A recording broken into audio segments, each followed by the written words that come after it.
സ്നേഹമുള്ള സഹോദരന്മാരെ, സൂറത്തുൽ വാഖിഅയാണ് നമ്മൾ വിശദീകരിച്ചു കൊണ്ടിരിക്കുന്നത്. 56 ആയത്ത് നമ്മൾ പറഞ്ഞു കഴിഞ്ഞു. 57 മുതൽ 74 ആയത്ത് വരെയാണ് ഇൻഷാ അല്ലാഹ് ഇന്ന് നമ്മൾ പറയുന്നത്. സൂറത്തുൽ വാഖിഅയിൽ ഇതുവരെ പറഞ്ഞത് ഖിയാമത്ത് നാളിനെ തുടക്കത്തിൽ സൂചിപ്പിച്ച്, ഖിയാമത്ത് നാൾ സംഭവിച്ചു കഴിഞ്ഞാൽ 3 വിഭാഗം ആളുകളായി അല്ലാഹു തആല ജനങ്ങളെ വേർതിരിച്ച് ആ 3 വിഭാഗങ്ങൾക്കും നാളെ ആഖിറത്തിൽ ലഭിക്കുന്ന ഗുണപരാജയങ്ങളെയാണ് നമ്മൾ പറഞ്ഞത്. അതിൽ 2 വിഭാഗം ആളുകൾ സ്വർഗത്തിലേക്ക് പോകാനുള്ളവരും അവർക്ക് സ്വർഗത്തിൽ നൽകുന്ന സുഹൃതങ്ങളെയും, 1 വിഭാഗം ആളുകൾ അവർ നരകത്തിലേക്കുള്ളവരാണ് എന്നും അവർക്ക് നരകത്തിൽ അള്ളാഹു കൊടുക്കുന്ന അദാബിനെയുമാണ് നമ്മൾ പറഞ്ഞു വെച്ചത്.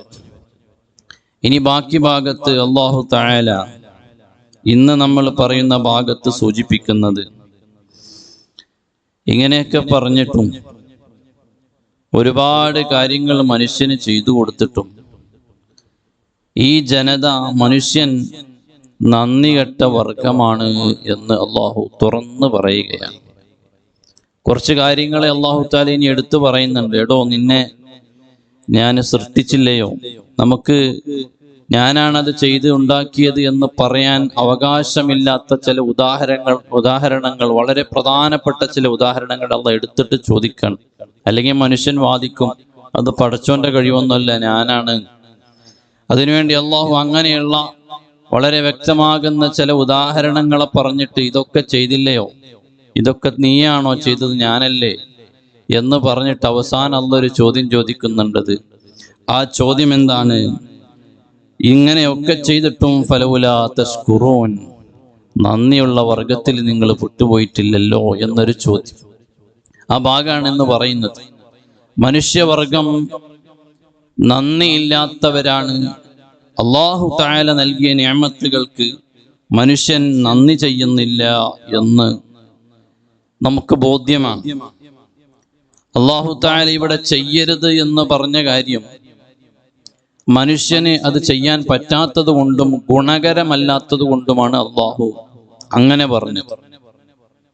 പാല് കുടിക്കാം, കള്ള് കുടിക്കരുത് എന്ന് പറയുമ്പോൾ ഒരു പ്രൊഡക്റ്റ് ഇറക്കിയ കമ്പനിയാണ് ആ പ്രൊഡക്റ്റിന്റെ ഗുണപരാജയങ്ങളെ പറയേണ്ടത്. നമ്മുടെ കയ്യിൽ നമ്മൾ ഉപയോഗിക്കുന്ന ഒരു വാഹനം, നമ്മളെടുത്ത കാറ്, ആ കാറ് പെട്രോളിന് ഓടുന്ന കാറാണെങ്കിൽ ഡീസൽ അടിക്കരുത് എന്ന് കമ്പനി പറയാണ്. അതിൽ നമ്മൾ അവകാശവാദം വെച്ച്, ഞാൻ എൻ്റെ ക്യാഷ് കൊടുത്ത് വാങ്ങിയ കാറാണ്, എൻ്റെ പേരിൽ രജിസ്റ്റർ ചെയ്ത കാറാണ്, ഇതിൽ പെട്രോൾ അടിക്കണോ ഡീസൽ അടിക്കണോ വെള്ളം ഒഴിക്കണോ ഞാൻ തീരുമാനിക്കുമെന്ന് പറയാൻ നിന്നാൽ നാശാണ് ഉണ്ടാകുക. കാരണം ആ കമ്പനിക്കറിയാം, ഒരു പ്രൊഡക്ഷൻ നടത്തിയ കമ്പനിക്കറിയാം അതെങ്ങനെ ഉപയോഗിക്കണം, അതിലെന്ത് പറ്റില്ല എന്നുള്ളത്.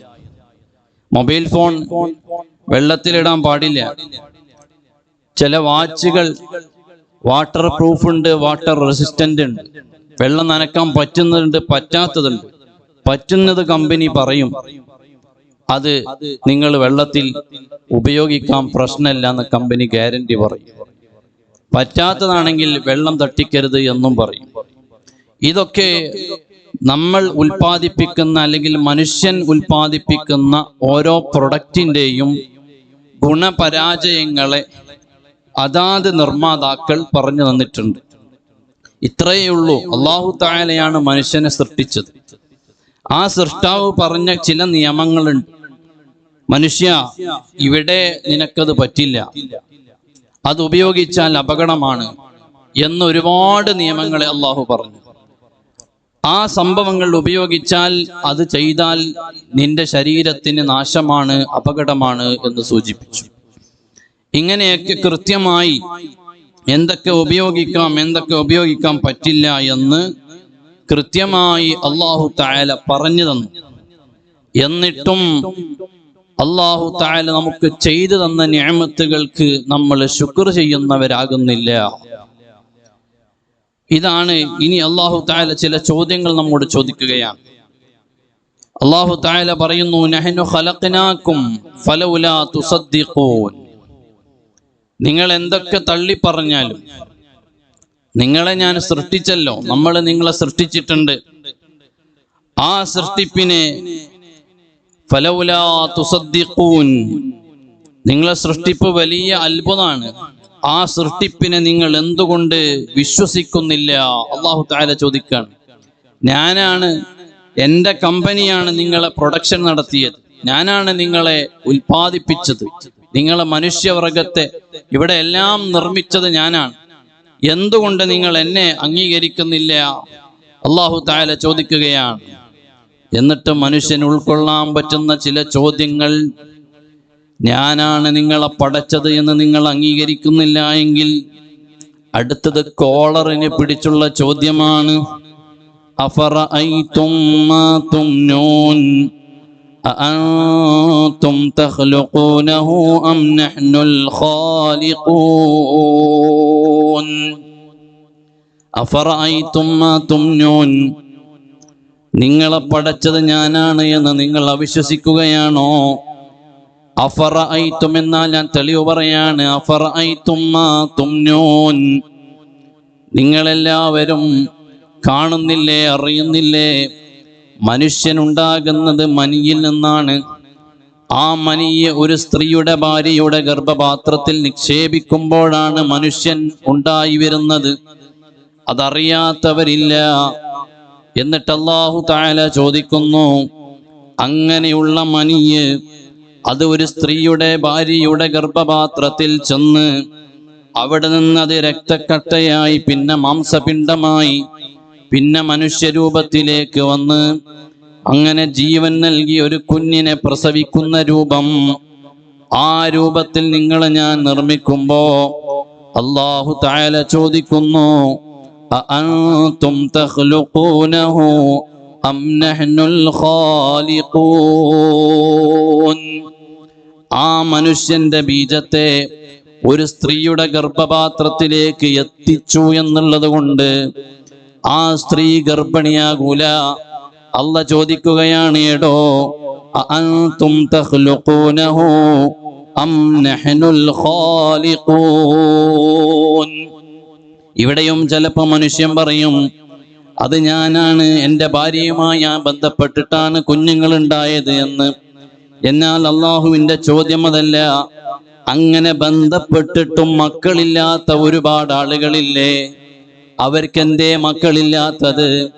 ഭാര്യയുമായി ബന്ധപ്പെടാത്തത് കൊണ്ടാണോ? അതല്ല വേറെ എന്തെങ്കിലും കാരണങ്ങൾ കൊണ്ടാണോ? അവിടെയാണ് അല്ലാഹുവിന്റെ ചോദ്യത്തിന് പ്രസക്തിയുള്ളത്. അഅൻതും തഖ്ലുഖൂനഹു അം നഹ്നുൽ ഖാലിഖൂൻ. അങ്ങനെ ആ സ്ത്രീയെ ഗർഭിണിയാക്കിയത് നീയാണോ ഞാനാണോ? അപ്പൊ അവിടെ മനുഷ്യന് ഒരു മറുപടിയും പറയല്ല. അള്ളാഹുവിന്റെ ഇടപെടലില്ല എങ്കിൽ ഒരു ഭാര്യയും ഭർത്താവും ബന്ധപ്പെട്ടത് കൊണ്ട് മക്കൾ ഉണ്ടായിക്കൊള്ളണമെന്നില്ല. കാരണം മക്കൾ വർഷങ്ങളായിട്ട് വിവാഹം കഴിച്ച് മക്കളില്ലാത്ത ഒരുപാട് ആളുകളുണ്ട്. അപ്പോൾ അല്ലാഹു തആലയാണ് മക്കൾ വേണോ വേണ്ടയോ എന്ന് തീരുമാനിക്കുന്നതും അത് നൽകുന്നതും. അതാണ് അല്ലാഹു തആല ചോദിച്ചത്, നിങ്ങൾ വിശ്വസിക്കുന്നില്ലയോ ഞാനാണ് നിങ്ങളുടെ ഖാലിഖ് എന്ന്, ഞാനാണ് നിങ്ങളെ പടച്ചത് എന്ന് നിങ്ങൾ വിശ്വസിക്കുന്നില്ലയോ? എന്നിട്ട് അല്ലാഹു തആല പറയുന്നു, നഹ്നു ഖദ്ദർനാ ബൈനകുമുൽ മൗത വമാ നഹ്നു ബിമസ്ബൂഖീൻ. നഹ്നു ഖദ്ദർനാ ബൈനകുമുൽ മൗത വമാ നഹ്നു ബിമസ്ബൂഖീൻ. അല്ലാഹുവിനെ പരാജയനാക്കുകയാണോ? അല്ലാഹ് നമ്മളെ മുമ്പിൽ പരാജയപ്പെട്ടു പോകുമെന്ന് വിചാരിക്കുന്നുണ്ടോ? ഇല്ല. അല്ലാഹ് പറയുന്നു നഹ്നു ഖദ്ദർനാ ബൈനകുമുൽ മൗത്ത്. ഇവിടെ എന്താ അല്ലാഹു തആല ഖദ്ദർനാ എന്ന് പ്രയോഗിക്കാനുള്ള കാരണം എന്നറിയോ? അല്ലാഹു തആല മരണവും ജീവിതവും അല്ലാഹുവാണ് ഉണ്ടാക്കിയത് എന്ന് ഖുർആനിലെ പലയിടങ്ങളിലുണ്ട്. സൂറത്തു തബാറക്കയിലടക്കം നമ്മൾ പറഞ്ഞിട്ടുണ്ട്. അല്ലദീ ഖലഖൽ മൗത വൽ ഹയാത്ത, ജീവിതവും മരണവും അല്ലാഹ് പടച്ചു എന്ന് സൂറത്തുൽ മുൽക്കിന്റെ തുടക്കത്തിൽ തന്നെ പറഞ്ഞിട്ടുണ്ട്. എന്നാൽ ഇവിടെ അല്ലാഹു തആല ഈ വിഷയം ജനങ്ങൾക്ക് ബോധ്യപ്പെടുത്താൻ വേണ്ടി പറയാണ്. അപ്പൊ അല്ലാഹു തആല ഈ മരണത്തെ പറഞ്ഞപ്പോൾ അല്ലാഹു തആല പറഞ്ഞത് ഖലഖ എന്നല്ല, മരണത്തെ പടച്ചു അല്ലെങ്കിൽ ജീവിതത്തെ പടച്ചു എന്നല്ല പറഞ്ഞത്. നഹ്നു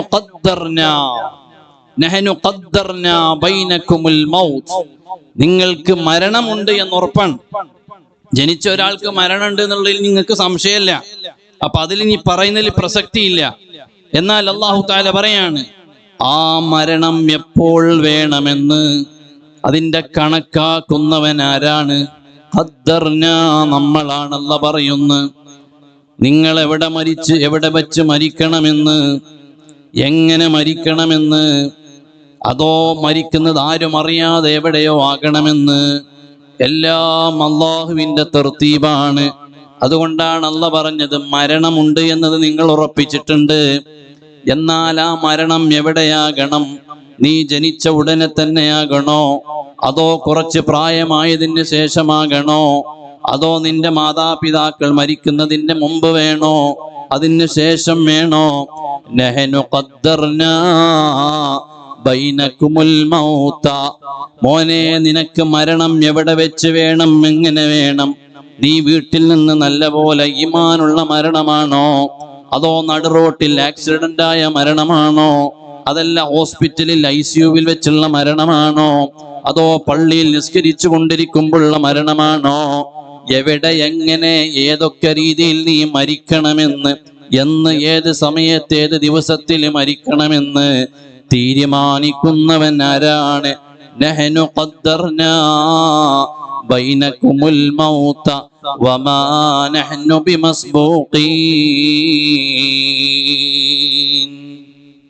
മനുഷ്യന്റെ മരണം എപ്പോൾ വേണം, എങ്ങനെ വേണം എന്ന് പറയുമ്പോ അതിന്റെ കൈകാര്യം ചെയ്യാനുള്ള അധികാരം എനിക്കാണ് എന്ന് ചുരുക്കി പറഞ്ഞാൽ, നിങ്ങളുടെ മരണത്തെയും നിങ്ങളുടെ ജീവിതത്തെയും കൈകാര്യം ചെയ്യാനുള്ള അധികാരം എനിക്കാണ്. അതുകൊണ്ട് ഞാനാണ് നിങ്ങളുടെ റബ്ബ് എന്ന് അല്ലാഹു തആല പറയാണ്. എന്നിട്ട് അല്ലാഹ് പറഞ്ഞു നഹ്നു ഖദ്ദർനാ ബൈനകുമുൽ മൗത വമാ നഹ്നു ബിമസ്ബൂഖീൻ അലാ അൻ നുബദ്ദില അംസാലകും വനുൻശിഅകും ഫീമാ ലാ തഅലമൂൻ.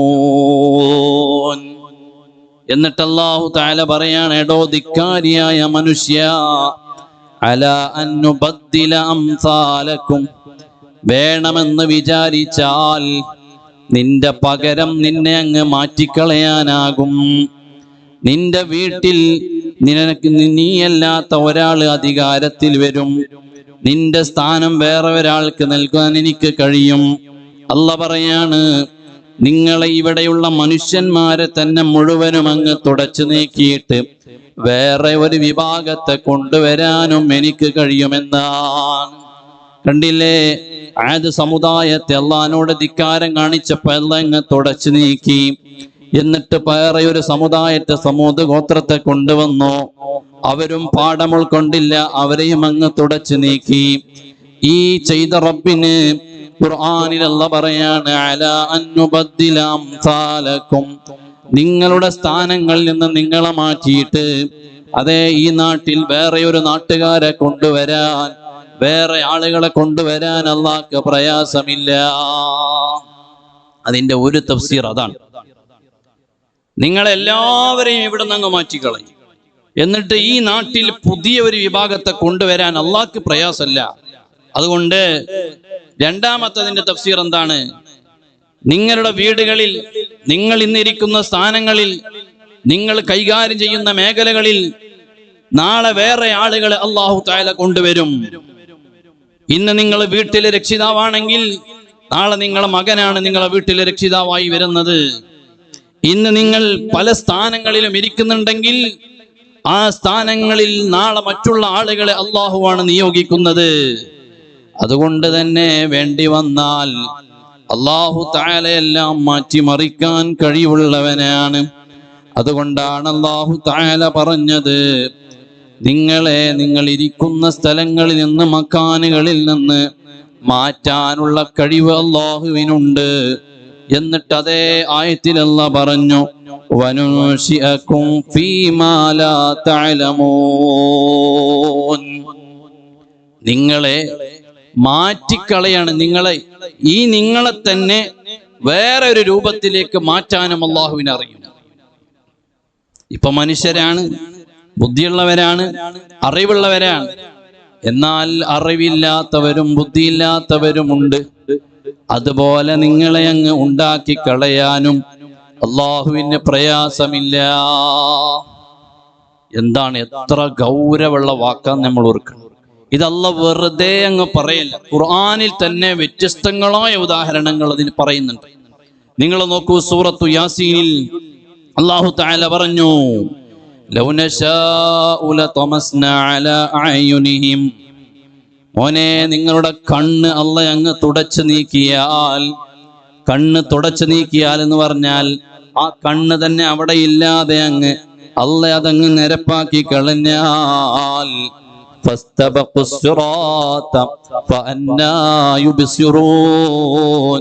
ആരാണടോ നിനക്ക് കാഴ്ച തരുന്നത്?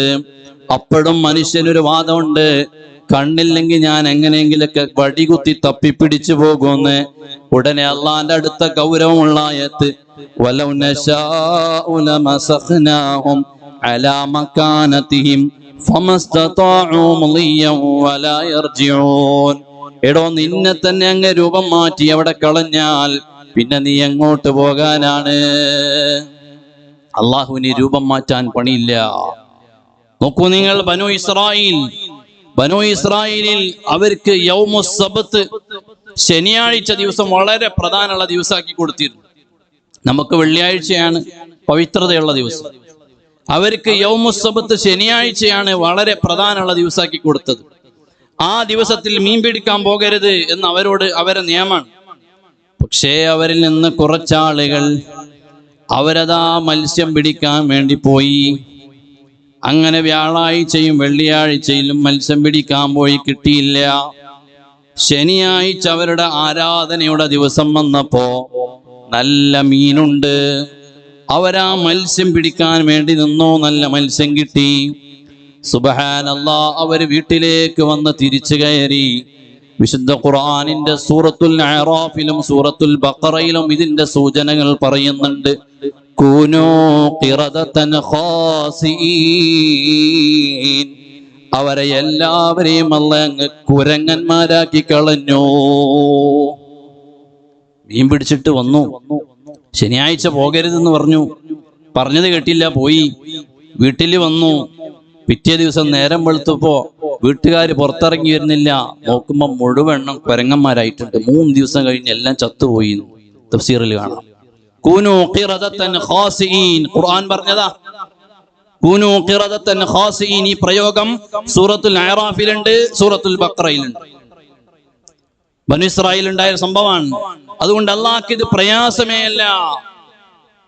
അതുകൊണ്ട് തഫ്സീറു ജലാലൈനിൽ ഈ ആയത്തിന്റെ വിശദീകരണത്തിൽ കാണാം, കുരങ്ങന്മാരാക്കി കളഞ്ഞേക്കാം, പന്നികളാക്കി കളഞ്ഞേക്കാം.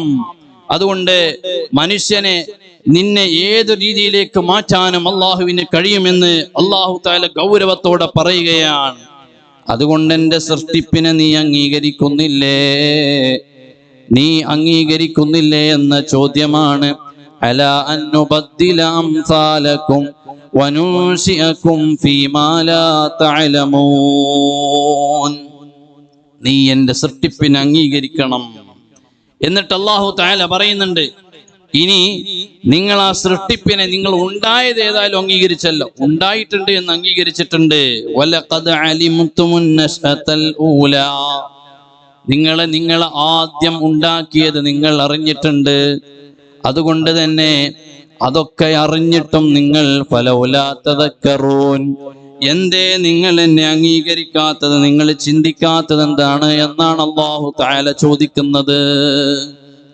ഇവിടെ സൂറത്തുൽ ഖിയാമയുടെ കുറച്ച് ആയത്തുകളുണ്ട്. 36 മുതൽ 40 വരെയുള്ള ആയത്തിൽ അല്ലാഹു തആല മനുഷ്യന്റെ സൃഷ്ടിപ്പിന്റെ ആ ഒരു രൂപത്തെ അല്ലാഹു തആല പറയുന്നുണ്ട്. ആ മനുഷ്യൻ അഹങ്കരിക്കുന്നു എന്നുള്ളതിന് വാണിംഗ് കൊടുത്തിട്ട് സൂറത്തുൽ ഖിയാമയുടെ 36 to 40 വരെയുള്ള ആയത്തുകളിൽ അല്ലാഹു പറയാണ്, അയഹ്സബുൽ ഇൻസാനു അയ്യുത്രക സുദാ. മനുഷ്യൻ വിചാരിക്കുന്നുണ്ടോ, ധരിക്കുന്നുണ്ടോ, അയ്യുത്രക സുദാ, നിന്നെ വെറുതെ വിടുമല്ല റബ്ബ് നാളെ അള്ളാന്റെ മുമ്പിലേക്ക് ചെല്ലുമ്പോ വെറുതെ വിട്ടേക്കുമെന്ന് നിങ്ങൾ വിചാരിക്കുന്നുണ്ടോ? അള്ളാന്റെ മുമ്പിലെത്തിയാൽ അള്ളാഹ് വെറുതെ അങ്ങ് വിട്ടേക്കുമെന്ന് വിചാരിക്കുന്നുണ്ടോ? അലം യകുൻ നുത്ഫതം മിൻ മനിയ്യിൻ യുംനാ, നിന്നെ അല്ലാഹു തആല കേവലം ഒരു ബീജത്തിൽ നിന്നാണ് ഉണ്ടാക്കിയത്. ثم كان علقة فخلق فسوى. ആ ആയത്തിന് വലിയ പ്രസക്തിയുണ്ട്. അല്ലാഹു പറയാണ് ثم كان علقة, പിന്നെ നിന്നെ അല്ലാഹു തആല നിന്റെ ബീജം ഭാര്യയുടെ ഗർഭപാത്രത്തിലേക്ക് എത്തിയപ്പോ ثم كان علقة, അല്ലാഹു നിന്നെ അള്ളിപ്പിടിച്ച് ഒട്ടിപ്പിടിച്ചിരിക്കുന്ന രക്തകഷ്ണമാക്കി മാറ്റിയിരിക്കുകയാണ്. അട്ട ഒട്ടിപ്പിടിക്കുന്നത് പോലെ അലഖത്ത്, അലഖ എന്ന് പറഞ്ഞ അട്ട എന്നൊക്കെ പറയാം അറബി ഭാഷ. അട്ട എന്ന സംഭവം, അട്ട എന്ന സാധനം ഒട്ടിപ്പിടിച്ച് നിൽക്കുന്നതല്ലേ. ഞാനൊരു ഉദാഹരണം പറഞ്ഞുതരാം. കോഴിക്കടയിൽ പോയാൽ കോഴീനെ അറുത്ത ആളുകളെ ശരീരത്തിൽ അതിന്റെ ബ്ലഡ് ആയിട്ടുണ്ടാവും. ആ ബ്ലഡ് കുറച്ച് ഏറെ കൊണ്ട് തന്നെ കട്ട കുത്തിയിട്ടുണ്ടാവും. അതിങ്ങനെ കുടഞ്ഞാലൊന്നും ചിലപ്പോൾ പെട്ടെന്ന് വീണു പോകില്ല, അതങ്ങനെ ഒട്ടിപ്പിടിച്ചിരിക്കും. എന്നതുപോലെ ഖുർആൻ അതാണ് പ്രയോഗിച്ചത്. ثم كان علقة, ഒരു രക്തകഷ്ണം ഒട്ടിപ്പിടിച്ച് നിൽക്കുന്ന രക്തകഷ്ണമാക്കി മാറ്റി. ഭാര്യ ഗർഭിണിയാണ്, ഗർഭത്തിന്റെ തുടക്കമാണ്. ഒന്നങ്ങോട്ട് നടക്കുമ്പോഴേക്ക് ഇതൊന്നും ആകാതിരിക്കണം. അതിന് അലഖത്തൻ, ഒട്ടിപ്പിടിച്ചിരിക്കുന്ന രക്തപിണ്ഡമാകണം. അല്ലാഹു തആലയുടെ സംവിധാനം. ഭാര്യ നടക്കും, ചിലപ്പോൾ അങ്ങോട്ടും ഇങ്ങോട്ടും പോകും, ചിലപ്പോൾ ഒന്ന് വീണേക്കും. അതിലൊന്നും ഒരു വിധത്തിലൊന്നും ചെറിയ പ്രായത്തിലൊന്നും പറ്റിയേക്കരുത്. ثم كان علقة, അത് ഒട്ടിപ്പിടിച്ചു നിൽക്കുന്ന ഒരു രക്തകഷ്ണമാണ്. എന്നിട്ട് അല്ലാഹു പറയുന്നു, അല്ലാഹു തആല പറയുന്നു, നിന്നെ നല്ല ഭംഗിയുള്ള രീതിയിലേക്ക് فخلق فسوى, നല്ല ഭംഗിയുള്ള രീതിയിലാണ് നിന്നെ അല്ലാഹു സൃഷ്ടിച്ചത്. ആ ഒരു ഭംഗിയുള്ള രീതിയിൽ ആൾക്കാർ, ജനങ്ങൾ കാണാൻ പറ്റുന്ന രൂപം. അവിടെ എത്രയോ വിശദീകരണങ്ങൾ. നിങ്ങൾ നോക്ക്, നമ്മുടെ തലയിൽ അല്ലാഹു തആല മുടി നൽകി. തലയിൽ അല്ലാഹു തആല മുടി നൽകി. ആ തലയിൽ അല്ലാഹു തആല ഒരു അതിർത്തി വെച്ചിട്ടുണ്ട്. അതിലാണ് മുടി മുളച്ചത്. അതിലപ്പുറത്തേക്ക് നമ്മളെ മുഖത്തേക്ക് ഒന്നായിട്ട് ഈ മുടി ഇറങ്ങിക്കണമെങ്കിൽ എന്തായിരിക്കും അവസ്ഥ? നമ്മുടെ ശരീരത്തിന്റെ പല ഭാഗങ്ങളിലും രോമങ്ങൾ പ്രത്യേകമായി മുളയ്ക്കുന്ന സ്ഥലങ്ങളുണ്ട്. ഒരാളുടെ പിരികം ഈ ഒരു ലൈനിൽ അല്ലാഹു തആല കൃത്യമായിട്ട് വെച്ചു. ആ പിരികം ഇങ്ങനൊക്കെ ആയിട്ട് ഇങ്ങനെ വന്നിട്ടുണ്ടെങ്കിൽ എന്തായിരിക്കും മനുഷ്യന്റെ അവസ്ഥ? ആലോചിച്ചു. അല്ലാഹു തആല സംവിധാനിച്ച സംവിധാനമാണ് ഞാൻ പറയുന്നത്. എത്ര ഭംഗിയായിട്ടാണ്. ഇനി ശരീരത്തിന്റെ പല ഭാഗങ്ങളിലും കൃത്യമായി അല്ലാഹു നിർണയിച്ചു വെച്ച സ്ഥലങ്ങളിൽ രോമങ്ങളുണ്ട്. അത് ശരീരമാസകലവും ഡിസോർഡറായി വന്നു കഴിഞ്ഞാൽ എന്തായിരിക്കും മനുഷ്യന്റെ അവസ്ഥ? അപ്പൊ ഇങ്ങനെ അതാണ് വിശുദ്ധ ഖുർആൻ പറഞ്ഞത്. ആ മനുഷ്യനെ സൃഷ്ടിച്ചത് ഫഖലഖ ഫസവ്വാ, നല്ല മതിയായ രൂപത്തിലാണ്. ഇനി തലയിലെ മുടിയും രോമവും ഒക്കെ അവിടെ നിൽക്കട്ടെ, എന്റെ ഈ കയ്യിനുള്ള അതേ നീളം തന്നെയാണ് എന്റെ ഈ കയ്യിനും എന്റെ റബ്ബ് നൽകിയത്. എന്റെ ഈ വിരലിന്റെ അതേ നീളമാണ് എന്റെ റബ്ബ് ഈ വിരലിൽ, ചെറിയ വിരലിന് നൽകിയത്. അല്ലേ? എല്ലാവരുടെയും പെരുവിരൽ വേറെ ഒരു വലിപ്പം, അതിനേക്കാൾ ഒന്നുകൂടെ വലിപ്പം ചൂണ്ടുവിരൽ, അതിനേക്കാൾ ഒന്നുകൂടെ വലിപ്പം നടുവിലെ വിരൽ, അതിനേക്കാൾ ഒന്നുകൂടെ വലിപ്പം ഈ വിരൽ, അതിനേക്കാൾ ചെറുപ്പം, അതിനേക്കാൾ ചെറുത് ചെറുവിരൽ. ഇങ്ങനെ ഒരു ഓർഡറിൽ അല്ലാഹു തആല എല്ലാവർക്കും നൽകി. എന്നാൽ എന്റെ 2 കാലുകളെയും അല്ലാഹു ഒരേ വലിപ്പത്തിൽ നൽകി. ചിലപ്പോ ചില ആളുകൾക്കൊക്കെ വലിപ്പം കുറവും കൂടുതലും ഉണ്ടാകാം, അല്ലെ? അള്ളാഹുവിന്റെ ഒരു പരീക്ഷണം നൽകി. എന്നാലും ഭൂരിപക്ഷം ആളുകൾക്കും സാധാരണഗതിയിൽ അല്ലാഹു തആല നൽകുന്ന രൂപം എന്താണ്? വളരെ കറക്റ്റ് ആണ്. എന്റെ 2 കണ്ണുകളും ഒരേ വലിപ്പം, 2 കാതുകളും ഒരേ വലിപ്പം എന്റെ റബ്ബിനോട് ഞാൻ ചോദിച്ചിട്ട് തന്നതല്ല. നമ്മുടെ അവയവങ്ങളെല്ലാം കൃത്യമായി വലിപ്പം നിർണയിച്ചു തന്നതാണ്. ആരും ഒരു ടേപ്പ് വെച്ച് അളഞ്ഞിട്ട് മുറിച്ചിട്ടല്ല ഗർഭപാത്രത്തിൽ നിന്ന് പുറത്തേക്ക് വന്നത്. അതാണ് ഖുർആൻ പറഞ്ഞത് ഫഖലഖ ഫസവ്വാ. ഇനി അളവ് അവിടെ നിൽക്കട്ടെ, 2 കാതുണ്ട്, 2 കാതുകൾ 2 ദിശയിൽ കറക്റ്റ് അളവിലാണ് 2 കാതുകളുള്ളത്. നിങ്ങൾ ആലോചിച്ച് നോക്കിയ, ഒരു ചെവി ഇവിടെയും ഒരു ചെവി തലന്റെ നേരെ മൂർധാവിലുമാണെങ്കിൽ എന്തായിരിക്കും അവസ്ഥ? മഴ കൊള്ളാൻ കഴിയോ? ഒരു ചെവി മുകളിലാണെങ്കിൽ ഒരു പാറ്റൽ മഴ കടക്കുമ്പോഴേക്ക് നമ്മുടെ ചെവിയിലേക്ക് വെള്ളം കടന്നുപോയി. ഇനി ചെവി അവിടെ നിൽക്കട്ടെ, നമ്മുടെ മൂക്ക് നേരെ തല തിരിച്ചായിരുന്നെങ്കിൽ എന്തായിരിക്കും അവസ്ഥ? മൂക്ക് നേരെ തല തിരിച്ചാണ്, മൂക്ക് താഴോട്ടാണല്ലോ 2.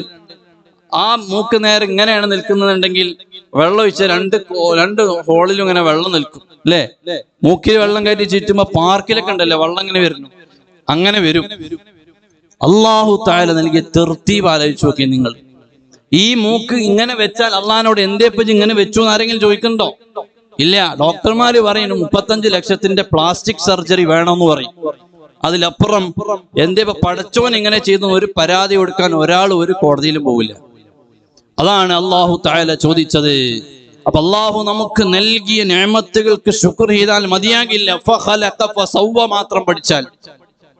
നമ്മുടെ കാതങ്ങനെയാണ്, കണ്ണങ്ങനെയാണ്, നമ്മുടെ മൂക്കങ്ങനെയാണ്, നാക്കങ്ങനെയാണ്, പല്ലുകൾ അങ്ങനെയാണ്, എല്ലാം അങ്ങനെയാണ്. അല്ലാഹു നൽകിയ കൃത്യമായ സൗന്ദര്യത്തിലാണ് നിൽക്കുന്നത്. അതുകൊണ്ട് എൻ്റെ ഈമാനുള്ള ജനങ്ങളെ അല്ലാഹു തആല ചോദിക്കുന്നു, നിങ്ങൾക്ക് എല്ലാം ഞാൻ നൽകിയിട്ട് നിങ്ങളത് അംഗീകരിക്കുന്നില്ലയോ? എന്നിട്ട് അല്ലാഹു തആല ഇനി പറയാൻ പോകുന്നത് എന്താണ്? നമുക്ക് അല്ലാഹു നൽകിയ അനുഗ്രഹങ്ങളെ എടുത്തു ചോദിക്കുകയാണ്. അഫറഅയ്തും മാ തഹറുസൂൻ അഅൻതും തസ്റഊനഹു അം നഹ്നു സാരിഊൻ. നിങ്ങൾ കൃഷി നടത്തുന്ന ആളുകളാണ്, നിങ്ങളൊക്കെ കൃഷി നടത്തുന്ന ആളുകളാണ്. അള്ളാന്റെ ചോദ്യം, അഅൻതും തസ്റഊനഹു അം നഹ്നു സാരിഊൻ. എടോ, ആ കൃഷിയെ നിങ്ങളാണോ മുളപ്പിക്കുന്നത്, ഞാനാണോ മുളപ്പിക്കുന്നത്? നിങ്ങൾ മണ്ണ് ഉഴുതുമറിച്ചിട്ടുണ്ട്, നല്ല വളമിട്ട് കൊടുത്തിട്ടുണ്ട്, നല്ല വിത്ത് നോക്കി വാങ്ങി പാകിയിട്ടുണ്ട്. പക്ഷേ വെള്ളം വേണ്ടതൊക്കെ നിങ്ങൾ ഒഴിച്ചു കൊടുത്തിട്ടുണ്ട്. പക്ഷേ അല്ലാഹു ചോദിക്കാണ്, അഅൻതും തസ്റഊനഹു അം നഹ്നു സാരിഊൻ. നിങ്ങളാണോ മുളപ്പിച്ചത് അതോ ഞാനാണോ മുളപ്പിച്ചത്? അവിടെ ഖുർആന് ആ ആയത്തിൽ 2 പ്രയോഗം വെച്ചു. അഫറഅയ്തും മാ തഹറുസൂൻ. ഹർസ് എന്ന് പറഞ്ഞാൽ കൃഷിയാണ്. കൃഷിക്കാരന് ഹാരിസ് എന്ന് പറയും. എന്നാൽ തൊട്ടപ്പുറത്ത് തന്നെ അല്ലാഹു ചോദിക്കാണ്, അഅൻതും തസ്റഊനഹു അം നഹ്നു സാരിഊൻ. സറഅ എന്ന് പറഞ്ഞാൽ കൃഷി എന്നൊക്കെ പറയാ. എന്തേ ഇവിടെ അല്ലാഹു തആല ഒരു തലക്ക് ഹർസ് എന്നും മറ്റു തലക്ക് സറഅ എന്നും പ്രയോഗിക്കാനുള്ള കാരണം എന്തേ? മഹാന്മാരായ മുഫസ്സിരീങ്ങൾ പറഞ്ഞു, ഹർസ് എന്ന് പറഞ്ഞാൽ മനുഷ്യനെ കൊണ്ട് ചെയ്യാൻ പറ്റുന്ന സംഗതികളാ. മണ്ണുഴുത് മറിച്ച്, വിത്തിടല്, വെള്ളം നനയ്ക്കല്, വെള്ളം ഇടല്, അതെല്ലാം മനുഷ്യനെ കൊണ്ട് ചെയ്യാൻ പറ്റും. അതുകൊണ്ട് ആ ചെയ്യുന്ന വർക്കുകളൊക്കെ മനുഷ്യന്റെ പണിയാണ്. അതുകൊണ്ട് കൃഷിക്കാരൻ ഹാരിസ് എന്നാണ് ശരിക്കും യഥാർത്ഥത്തിൽ കൃഷിക്കാരനെ പറയാൻ പറ്റുള്ളൂ. സാരിയ എന്ന് പറയാൻ പറ്റൂല. കാരണം എന്താ? സറഅ എന്ന് പറഞ്ഞാൽ മുളപ്പിക്കുന്നവൻ എന്നാണ്. വിത്ത് പാകിയിട്ടത് മുളപ്പിക്കുന്നത് ആരാ? അല്ലാഹു തആലയാണ്. അതുകൊണ്ട് അല്ലാഹു തആലയാണ് സാരി. ഹാരിസ് എന്നാണ് കൃഷിക്കാരനെ പറയേണ്ടത് എന്ന് മുഫസ്സിരീങ്ങൾ പറയുന്നത് കാണാം. ഹബീബായ മുത്തു റസൂലുള്ളാഹി സല്ലല്ലാഹു അലൈഹി വസല്ലമ തങ്ങളും അങ്ങനെ ആ ഭാഗം സൂചിപ്പിച്ച ഒരു ഹദീസും കാണാം. ഏതായാലും അവിടെ അല്ലാഹു തആല ചോദിക്കാണ്, നിങ്ങൾ കൃഷി ചെയ്യുന്നവരാണ്, ആ കൃഷിയെ മുളപ്പിക്കുന്നവനാരാണ് നിങ്ങൾക്കറിയില്ലേ? എന്നിട്ടോ അല്ലാഹു പറയുന്നു, ലൗ നശാഉ ലജഅൽനാഹു ത്വാമൻ ഫളൽതും തഫക്കഹൂൻ. ഇനി ആ കൃഷി അങ്ങ് മുളച്ചു, അത് മുഴുവനും അങ്ങ് ഉണങ്ങിപ്പോയാൽ, അത് മുഴുവനും ഉണങ്ങി ചാമ്പലായി പോയാൽ പിന്നെയോ ഫളൽതും തഫക്കഹൂൻ, അത് നഷ്ടപ്പെട്ടു എന്നുള്ള ഒരു പ്രയാസം വന്നു എന്നല്ലാതെ നിങ്ങൾക്ക് വല്ലതും ചെയ്യാനാകുമോ? എന്നിട്ട് അല്ലാഹു തആല പറയാണ്, അങ്ങനെ സംഭവിച്ചാൽ എല്ലാ കൃഷിയും നഷ്ടപ്പെട്ടു പോയാലോ നിങ്ങൾ പറയും ഇന്നാല മുഗ്റമൂൻ, നമ്മൾ കൃഷിക്ക് വേണ്ടി ഇറക്കിയ പണം തന്നെ നഷ്ടപ്പെട്ടു പോയല്ലോ, നമ്മുടെ കൃഷിയെല്ലാം നഷ്ടപ്പെട്ട് നമ്മൾ കടക്കാരായി പോയല്ലോ. ബൽ നഹ്നു മഹ്റൂമൂൻ, ഇറക്കിയ പണം പോലും കിട്ടാതെ നഷ്ടത്തിനായി പോയല്ലോ എന്ന് പറയാനല്ലേ നിന്നെ കൊണ്ട് കഴിയൂ? അള്ളാഹ് ചോദിക്കുകയാണ്, എടോ നിന്റെ കൃഷിയിടം ഞാനങ്ങ് ഉണക്കിക്കളഞ്ഞു, അല്ലെങ്കിൽ ഒരു പ്രളയം വന്ന നെൽകൃഷി മുഴുവനും നശിച്ചുപോയി, എല്ലാം അങ്ങ് നശിച്ചു പോയി കഴിഞ്ഞാൽ നമ്മളൊക്കെ കടക്കാരായല്ലോ എന്ന് കൃഷിക്കാർ തമ്മിൽ സംസാരിക്കും. നമ്മൾ ഇറക്കിയ പണം പോലും കിട്ടിയില്ലല്ലോ എന്ന് നിങ്ങളെ സംസാരം നടക്കുന്നല്ലാതെ നിങ്ങൾക്ക് എന്തെങ്കിലും ചെയ്യാൻ പറ്റുമോ എന്നാണ് അള്ളാഹുവിന്റെ ചോദ്യം. ഒരിക്കലുമില്ല. എല്ലാവർക്കും കിട്ടുന്ന മറുപടിയാണ്. ഇങ്ങനെ ചില ചോദ്യങ്ങൾ അള്ളാഹു ചോദിക്കുന്നു. അടുത്ത ചോദ്യം, അഫറഅയ്തുമുൽ മാഅ അല്ലദീ തശ്റബൂൻ, നിങ്ങൾക്ക് കുടിക്കാനുള്ള വെള്ളമോ, ആ വെള്ളം തരുന്നതാരാണ്?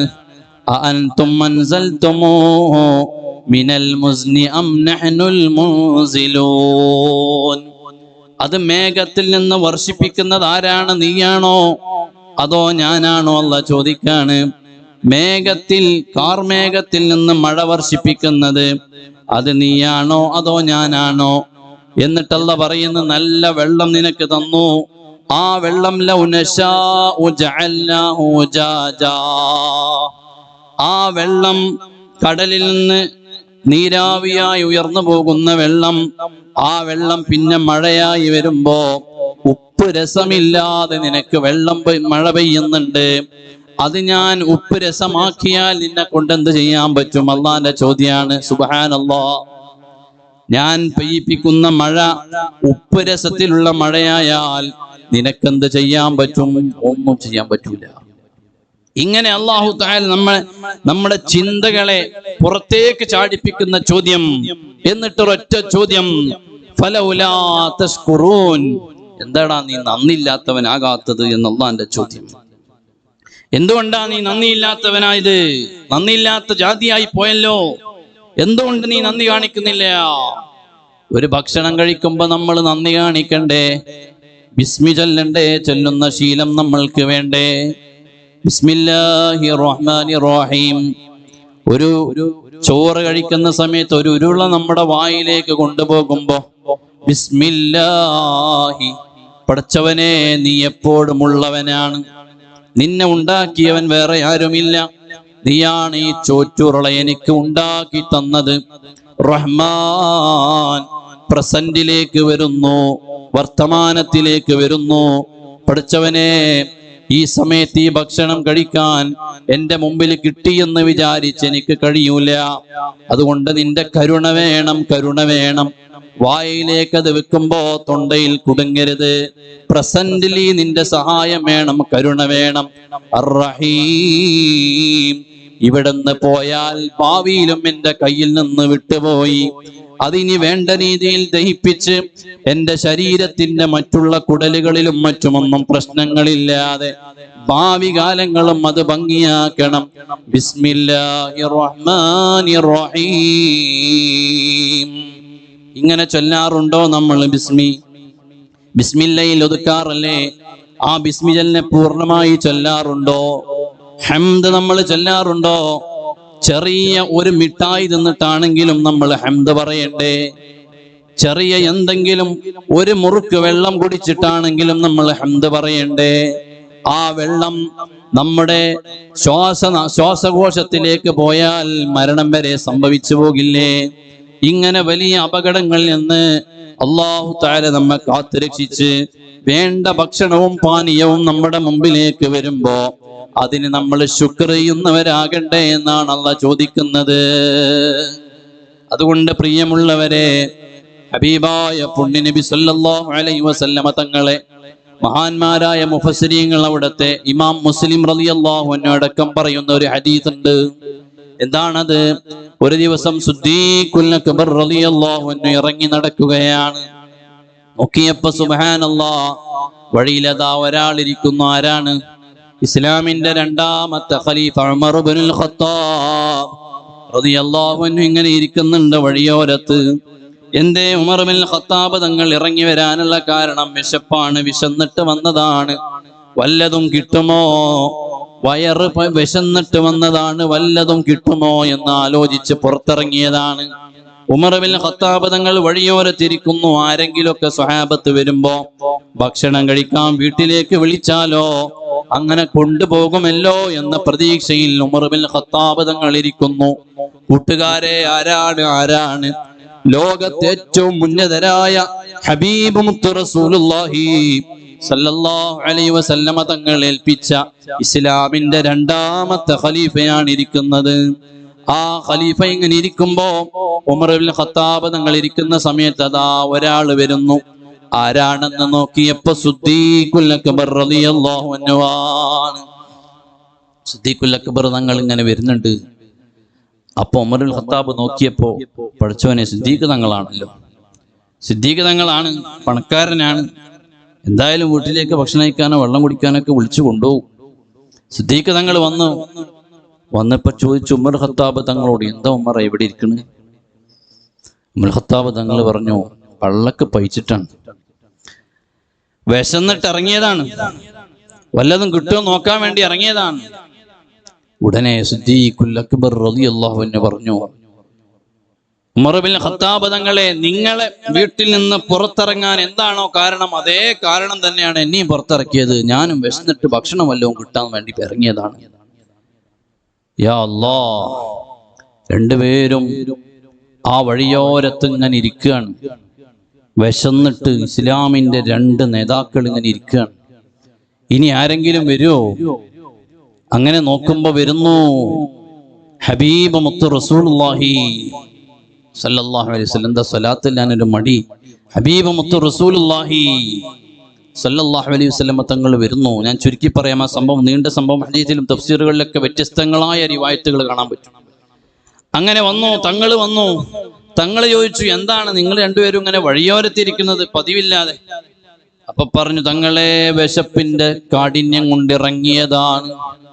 ഉടനെ റഹ്മത്തുല്ലിൽ ആലമീനായ തങ്ങൾ പറഞ്ഞു, നിങ്ങളെ രണ്ടുപേരെയും പുറത്തിറക്കാനുള്ള കാരണം വിശപ്പാണെങ്കിൽ അതേ കാരണം തന്നെയാണ് എന്നെയും ഇവിടെ പുറത്തേക്കിറക്കിയതെന്ന് മുഹമ്മദുർ റസൂലുള്ളാഹ് സല്ലല്ലാഹു അലൈഹി വസല്ലം. മൂന്നുപേരും എന്ത് ചെയ്യും? ഇങ്ങനെ നിൽക്കുമ്പോഴാണ് ഉടനെ തങ്ങൾ പറഞ്ഞു, യാ സിദ്ദീഖ് യാ ഉമർ, രണ്ടുപേരോടും എഴുന്നേൽക്കാൻ പറഞ്ഞു.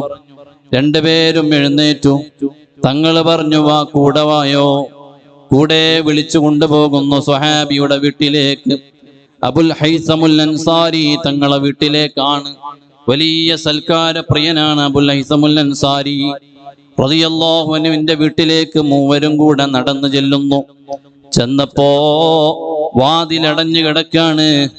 തങ്ങൾ വിളിച്ചു, വീട്ടുകാരെ വിളിച്ചപ്പോ വിളി കേട്ടില്ല. 3 പ്രാവശ്യം വിളിച്ചു. അപ്പോൾ ഭാര്യ അകത്ത് നിന്ന് വിളി കേട്ടു, മർഹബൻ യാ റസൂലല്ലാഹ്, നബിയെ, വിളി കേട്ടിട്ടുണ്ട്. വീട്ടുകാരൻ ഇവിടെയില്ല. എവിടെ പോയി? അബുൽ ഹൈസം എന്നവർ എവിടെ പോയി? തങ്ങൾ ചോദിച്ചു. അപ്പൊ പറഞ്ഞു, ഞങ്ങൾക്ക് ഭക്ഷണം പാകം ചെയ്യാനുള്ള വെള്ളം എടുക്കാൻ പോയതാണ്. തങ്ങളെ ഇരിക്കാനുള്ള സൗകര്യങ്ങളൊക്കെ കൊടുത്തു. 3 മഹാന്മാരും വീടിന്റെ ഫ്രണ്ടിലിരുന്നു. ആ വീട്ടിൽ അവര് നൽകിയ സൗകര്യത്തിലിരുന്നു. സുബ്ഹാനല്ലാഹ്. കുറച്ചു കഴിഞ്ഞപ്പോ സ്വഹാബി ഇങ്ങനെ വെള്ളം കൊണ്ടുവരുന്നു. ദൂരെ നിന്ന് നോക്കിയപ്പോ ആരാണ് വീട്ടിൽ? 3 പ്രകാശപൂരിതമായ പൂർണ്ണമി നിറഞ്ഞ മുഖങ്ങളിരിക്കുന്നു. അതേ, ഇസ്ലാമിന്റെ 3 നേതാക്കൾ, ആരും ആശിച്ചു പോകുന്ന 3 അതിഥികൾ. വീട്ടിലേക്ക് എങ്ങനെ കിട്ടുമെന്ന് സ്വഹാബത്ത് മുഴുവനും ആശിക്കുന്ന 3 അതിഥികൾ അപ്രതീക്ഷിതമായി വീടിന്റെ മുമ്പിൽ വന്ന് നിൽക്കുന്നു. ഓടി വന്നിട്ട് മുത്തുനബി സല്ലല്ലാഹു അലൈഹി വസല്ലമ തങ്ങളെ സലാം പറഞ്ഞ് മുസാഫഹത്ത് ചെയ്ത് വീട്ടിൽ സ്വീകരിച്ചിരുത്തിയിട്ട് ആദ്യം വെള്ളം കൊടുത്തു, കാരക്ക കൊടുത്തു. എന്നിട്ട് പറഞ്ഞു, നിങ്ങൾ ഇത് കഴിക്ക്, രണ്ടാമതുള്ളത് പിന്നെ എടുക്കാം. ചുരുക്കി പറയാ, സമയം കുറവാണ്. ആ അദ്ദേഹം നൽകിയ, സ്വഹാബി നൽകിയ വെള്ളവും കാരക്കയും സ്വഹാബത്തും മുത്ത് റസൂലുള്ളാഹി സ്വല്ലല്ലാഹു അലൈഹി വസല്ലം തങ്ങളും ഇങ്ങനെ കഴിക്കുകയാണ്. അപ്പൊ മഹാനായ സ്വഹാബി, വീട്ടുകാരനായ സ്വഹാബി ഒരു കത്തി എടുത്തിട്ട് ഇങ്ങനെ പുറത്തേക്ക് ഇറങ്ങി പോകുമ്പോ നബി സല്ലല്ലാഹു അലൈഹി വസല്ലം തങ്ങൾ ഒരു തമാശ അടിക്കുന്നുണ്ട്. തങ്ങൾ പറയുന്നുണ്ട്, ഇയ്യാക വൽ ഹലൂബ്, അല്ല ഈ പാല് കറക്കണ ആടിനൊന്നും ഇറക്കണ്ട കേട്ടോ. നമ്മൾ പറയില്ലേ, വെറുതെ ഒരു വീട്ടിൽ പോയാൽ കോഴി ഇറക്കണമെന്നൊന്നും ഇല്ലട്ടോ എന്ന് പറയില്ലേ, നാടൻ കോഴിയൊന്നും കരിങ്കോഴിയൊന്നും വേണ്ട എന്ന് പറയല്ലേ. എന്നതുപോലെ റസൂലുള്ളാഹി സ്വല്ലല്ലാഹു അലൈഹി വസല്ലം തമാശക്കൊരു അടി, പാല് നല്ലോണം കറവ് നടക്കുന്ന ആടിനൊന്നും ഇറക്കണ്ടട്ടോ. സ്വഹാബി ആടിനിറക്കാനാണ് ഉദ്ദേശിച്ച് ഇറങ്ങിയത്. പക്ഷെ റസൂലുള്ളാഹി സ്വല്ലല്ലാഹു അലൈഹി വസല്ലം ഒരു തമാശക്കൊരു വാക്ക്. ആ സ്വഹാബി പോയി ഒരു ആട്ടിൻകുട്ടിയെ അറുത്തു കൊണ്ടുവന്നു, ഭക്ഷണം പാകം ചെയ്തു, റൊട്ടിയും. അപ്പോഴേക്ക് ഭാര്യ റൊട്ടി ഉണ്ടാക്കി. അങ്ങനെ ആ വീട്ടിൽ ഭക്ഷണമാകുന്നത് വരെ വെയിറ്റ് ചെയ്ത് നിൽക്കുകയാണ് ലോകത്തിന്റെ നേതാവ് ഹബീബ് മുത്ത് റസൂലുള്ളാഹി സ്വല്ലല്ലാഹു അലൈഹി വസല്ലം. ആ തങ്ങള് ആ ഭക്ഷണത്തിലേക്ക്, ആ സൽക്കാരത്തിലേക്ക് ഇരുന്നപ്പോ മറ്റൊരു റിവായത്തിൽ കാണാം, തങ്ങള് ഒരു സ്വഹാബിയെ വിളിച്ചിട്ട് പറഞ്ഞു, അല്ല തങ്ങൾ തന്നെ എഴുന്നേറ്റതിൽ നിന്ന് മാംസവും റൊട്ടിയും എടുത്തിട്ട് തങ്ങൾ എഴുന്നേറ്റങ്ങ് പോയി. പടച്ചവനെ, വിശന്നിട്ട് മാനം കാണാണ് ബാക്കിയുള്ള രണ്ട് സ്വഹാബത്ത്. റസൂലുള്ള തുടങ്ങാനും പറ്റൂല. തങ്ങൾ എങ്ങോട്ട് പോയി, എന്ത് ചെയ്യും? തങ്ങൾ എന്തിനാണ് ഒരു സ്വഹാബിയെ പറഞ്ഞു വിട്ടു എന്ന് മറ്റൊരു റിവായത്തിൽ കാണാം. ഫാത്തിമ ബീവി റളിയല്ലാഹു അൻഹ, അവരുടെ കുടുംബം വിശപ്പിലാണ്. ഇത്രയും ദിവസമായി അവരും പട്ടിണിയിലാണ്. അവർ പട്ടിണിയിലാണെന്ന് തങ്ങൾ അറിഞ്ഞപ്പോ അവർക്ക് കൊടുക്കാൻ വേണ്ടി പോയതാണ്. എന്നിട്ട് അവസാനം തങ്ങൾ പറയുന്ന ഒരു ഉപദേശം, അതിനാണ് ഞാനിത് പറഞ്ഞുകൊണ്ടുവന്നത്. തങ്ങൾ ഈ ഭക്ഷണമൊക്കെ സ്വഹാബത്തും തങ്ങളൊക്കെ കഴിച്ചിട്ട് പറഞ്ഞു, അൽഹാകുമുത്ത കാസുർ എന്ന ആ സൂറത്തിന്റെ അവസാനത്തിൽ ഒരു ആയത്ത് പറയുന്നുണ്ട്, ലതുസ്അലുന്ന യൗമഇദിൻ അനിൻ നഈം. നാളെ നിങ്ങൾക്ക് അല്ലാഹു തആല ഈ ലോകത്ത് നൽകിയ മുഴുവൻ നിഅമത്തുകളെയും കുറിച്ച് സുമ്മ ലതുസ്അലുന്ന യൗമഇദിൻ അനിൻ നഈം, നിങ്ങളോട് ചോദിക്കപ്പെടും, നിങ്ങളോട് ഈ നിഅമത്തുകളെ മുഴുവനും ചോദിക്കും എന്ന് പറയുമ്പോ സിദ്ദീഖുൽ അക്ബർ തങ്ങൾ ബേജാറിലാണ്. അപ്പൊ തങ്ങൾ പറഞ്ഞു കൊടുത്തൊരു ഒറ്റമൂലിയുണ്ട്, ആ ചോദ്യം ഒന്ന് ഗൗരവം കുറക്കാൻ നിങ്ങൾ ആ ഭക്ഷണം കഴിച്ചിട്ട് ഒരു അൽഹംദുലില്ലാ പറഞ്ഞാൽ മതി. പ്രിയമുള്ളവരെ, അല്ലാഹ് നൽകിയ നിഅമത്തുകൾ എത്രയാണ്! എനിക്കല്ലാഹ് നൽകിയ നിഅമത്തിന് ഓരോന്നിനെയും നാളെ എൻ്റെ റബ്ബ് എന്നോട് ചോദിക്കുന്നുണ്ട്. അതേ പ്രിയപ്പെട്ട മുതഅല്ലിമീങ്ങളെ, നമ്മൾക്ക് അല്ലാഹു നൽകുന്ന ഓരോ നിഅമത്തുകളും, നാട്ടുകാര് നൽകുന്ന വെള്ളവും കരണ്ടും ഭക്ഷണവും എല്ലാ സൗകര്യങ്ങളും വസ്ത്രമടക്കം നമ്മൾക്ക് അല്ലാഹ് നൽകുമ്പോ ആ നിഅമത്തുകൾ പൂർണ്ണമായി ഉപയോഗപ്പെടുത്താതെ നമ്മൾ ഓതേണ്ട സമയത്ത് കിതാബ് ഓതിയിട്ടില്ല എങ്കിൽ ثُمَّ لَتُسْأَلُنَّ يَوْمَئِذٍ عَنِ النَّعِيمِ. നാട്ടുകാര് നിങ്ങൾക്ക് ഭക്ഷണം തന്നില്ലേ, നാട്ടുകാര് നിങ്ങൾക്ക് വസ്ത്രം തന്നില്ലേ, നാട്ടുകാര് നിങ്ങൾക്ക് വേണ്ട സൗകര്യങ്ങളൊക്കെ തന്നില്ലേ, എന്നിട്ട് എന്തേ ഇൽമ പഠിക്കാതിരുന്നത്? വസ്ത്രം ഇങ്ങനെ കിട്ടിയപ്പോ ഈ വസ്ത്രം കിട്ടിയിട്ട് ഞാൻ നിർത്തി പോകണോ പോകണ്ടേ എന്ന് ചിന്തിക്കുന്നവരില്ലേ? ثُمَّ لَتُسْأَلُنَّ يَوْمَئِذٍ عَنِ النَّعِيمِ. ഓരോ നിഅമത്തിനെയും കുറിച്ച് അല്ലാഹ് ചോദിക്കും. ജനങ്ങൾ നമുക്ക് തരുന്നത് നമ്മൾ ഫഖീറമായത് ആയതുകൊണ്ടല്ല. ഒരു ആലിമിന് സ്വതഖ കൊടുക്കുന്നത്, ഹദിയ കൊടുക്കുന്നത് ആലിം ഫഖീറായത് കൊണ്ടല്ല. ഏറ്റവും കൂടുതൽ ഇമാം സുയൂത്തി റളിയല്ലാഹു അൻഹു ബിഗിയയിൽ പറയുന്നത് കാണാം, ഏറ്റവും കൂടുതൽ സ്വതഖ നൽകിയാൽ ഏറ്റവും കൂടുതൽ ഇരട്ടി പ്രതിഫലം ലഭിക്കുന്നത് ഒരു ആലിമിന് സ്വതഖ കൊടുത്താലാണ്. അത് മനസ്സിലായിട്ടാണ് ആലിമീങ്ങൾക്കും മുതഅല്ലിമീങ്ങൾക്കും ജനങ്ങൾ സഹായം നൽകുന്നത്. അല്ലാഹ് നാളെ ഏറ്റവും കൂടുതൽ നമ്മോട് ചോദിക്കും, ثُمَّ لَتُسْأَلُنَّ يَوْمَئِذٍ عَنِ النَّعِيمِ. നിനക്ക് വേണ്ട വസ്ത്രം സൗജന്യമായി തന്നില്ലടാ, നിനക്ക് വേണ്ട സൗകര്യങ്ങളെല്ലാം തന്നില്ലടാ, എന്നിട്ട് നീ അത് എന്ത് ചെയ്തു എന്ന് പറയാതെ റബ്ബ് നമ്മെ ഒരാളെയും വെറുതെ വിടൂല. ഇങ്ങനെയാണ് നാട്ടുകാരെ നമ്മുടെ സമ്പത്ത്, നമ്മുടെ വീട്, നമ്മുടെ ഭാര്യ, നമ്മുടെ സൗകര്യം, നമ്മുടെ വീട്, നമ്മുടെ വാഹനം എല്ലാം അല്ലാഹ് ചോദിക്കും. ഒരൊറ്റ നിഅമത്തിനെയും അല്ലാഹ് വിട്ടുകളയൂല. നമുക്ക് നൽകിയ ഭക്ഷണം, നമുക്ക് നല്ല ഭക്ഷണം കിട്ടുമ്പോ ഹംദ് പറയാൻ മറക്കരുത്. ഭക്ഷണം ഇങ്ങനെ കൂട്ടത്തോടെ ഇരുന്ന് കഴിക്കുമ്പോ നാട്ടുവർത്തമാനം പറഞ്ഞിട്ട് ഹംദ് പറയാൻ വിട്ടുപോകുന്നവരില്ലേ? ഹംദ് പറഞ്ഞാൽ ഈ ചോദ്യത്തിന്റെ കടുപ്പം അല്ലാഹു കുറച്ചു കൊടുക്കുമെന്ന് ഹബീബായ മുത്ത് റസൂലുള്ളാഹി സ്വല്ലല്ലാഹു അലൈഹി വസല്ലം. ഞാൻ ചുരുക്കി പറയാം, ഇന്ന് നമ്മൾ പറഞ്ഞെത്തിക്കാൻ ഉദ്ദേശിച്ച ഭാഗത്തേക്ക് എത്തിക്കാം. ഇത് ശുക്രിന്റെ ഭാഗം അങ്ങനെ പറഞ്ഞ നമുക്ക് കുറെ പറയാനുണ്ടാകും. 2 ആയത്തും കൂടെ അതിനുശേഷം അല്ലാഹ് ചോദിച്ചു, അഫറഅയ്തുമുൻ നാറല്ലതി തൂറൂൻ അഅൻതും മൻശഅതും ശജറതഹാ അം നഹ്നുൽ മുൻശിഊൻ നഹ്നു ജഅൽനാഹാ തദ്കിറതൻ വമതാഅൽ ലിൽമുഖ്വീൻ. നിങ്ങൾക്ക് തീയിനെ ഞാൻ ഇറക്കി തന്നിട്ടുണ്ട്. അഫറഅയ്തുമുൻ നാറല്ലതി തൂറൂൻ അഅൻതും മൻശഅതും ശജറതഹാ അം നഹ്നുൽ മുൻശിഊൻ. പഴയ കാലത്ത് മരത്തിൽ നിന്ന് യാത്രയിലൊക്കെ അവർ തീയിന് വേണ്ടി ഉപയോഗം വന്നാൽ ഒരു പ്രത്യേക തരം മരത്തിന്റെ ഓടയുണ്ട്, അത് തമ്മിൽ ഉരസിയാൽ തീ അവർക്ക് ലഭിക്കും. അങ്ങനെ അവർ തീയെടുക്കുന്നത്. നമ്മൾക്ക് ഇന്നത്തെ കാലത്തോട് നമ്മൾ യോജിപ്പിച്ച് പറഞ്ഞാൽ, നമ്മൾ ലൈറ്റർ ഇങ്ങനെ അടിക്കുമ്പോഴേക്ക് തീ വരുന്നുണ്ട്. ഗ്യാസ് ഒരു തോക്കെടുത്ത് വെടിവെക്കുമ്പോഴേക്ക് ഗ്യാസിന് തീ പിടിക്കുന്നുണ്ട്. എന്താണ്? അതൊരു കല്ലിലേക്ക് ഇത് വന്ന് അടിയുന്ന സമയത്ത് തീപ്പൊരി വരികയാണ്.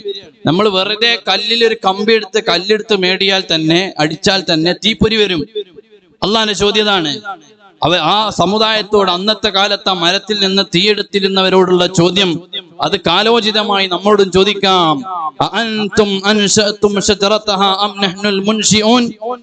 കല്ലിൽ നിന്ന് തീയെടുക്കുന്നത്, ലൈറ്ററിൽ നിന്ന് നിങ്ങൾ അടിക്കുമ്പോൾ തീ വരുന്നത്, ലൈറ്റർ അടിക്കാൻ നിങ്ങൾ എടുക്കുന്നുണ്ട്, തീ എവിടുന്ന വരുന്നത്? നിങ്ങൾക്ക് വല്ല ഐഡിയ ഉണ്ടോ? തീ എങ്ങനെ ഇവിടെ വന്നത്? അത് അല്ലാഹ് ചോദിക്കാണ്. ആ തീ നിങ്ങൾ മരമുരസിയപ്പോൾ തീ വന്നത്, ലൈറ്റർ അടിച്ചപ്പോൾ തീ വന്നത്, കല്ലിൽ അടിച്ചപ്പോൾ വെൽഡിങ്ങിന്റെ ആളുകൾ കമ്പി മുറിക്കുന്ന സമയത്ത് തീപ്പൊരി വന്നത് എങ്ങനെ വന്നു? നിങ്ങൾ ഉണ്ടാക്കിയതാണോ അതോ ഞാനാണോ? അല്ലാഹ് ചോദിക്കാണ്. സുബ്ഹാനല്ലാഹ്.